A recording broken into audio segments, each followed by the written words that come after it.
Hello friends, welcome to my channel tech at Shobhan. রাজ্য সরকারের নতুন বার্তা নিয়ে হাজির হয়েছি আজকের ভিডিওতে।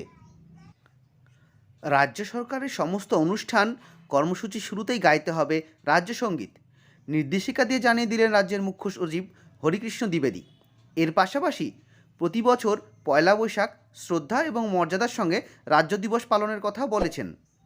মুখ্য সচিবের নির্দেশিকার প্রকাশ রাজ্যের গরিমা, সংস্কৃতি ও ঐতিহ্যের কথা মাথায় রেখে দীর্ঘদিন ধরে রাজ্য দিবস এবং রাজ্য সঙ্গীতের প্রয়োজন অনুভূত হয়।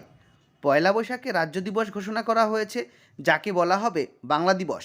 কবিগুরু রবীন্দ্রনাথ ঠাকুরের বাংলার মাটি বাংলার জলকে রাজ্য সঙ্গীত ঘোষণা করা হয়েছে। নির্দেশিকায় বলা হয়েছে প্রতি বছর রাজ্য দিবস পালন করবেন পশ্চিমবঙ্গবাসী। রাজ্য সরকারের সমস্ত অনুষ্ঠান কর্মসূচি শুরুতে 1 মিনিট 59 সেকেন্ড ধরে গাইতে হবে রাজ্য সঙ্গীত। অনুষ্ঠানের শেষে গাইতে হবে জাতীয় সঙ্গীত। এই দুই গান উঠে দাঁড়িয়ে সকলকে গাওয়ার কথা বলা হয়েছে। ধন্যবাদ।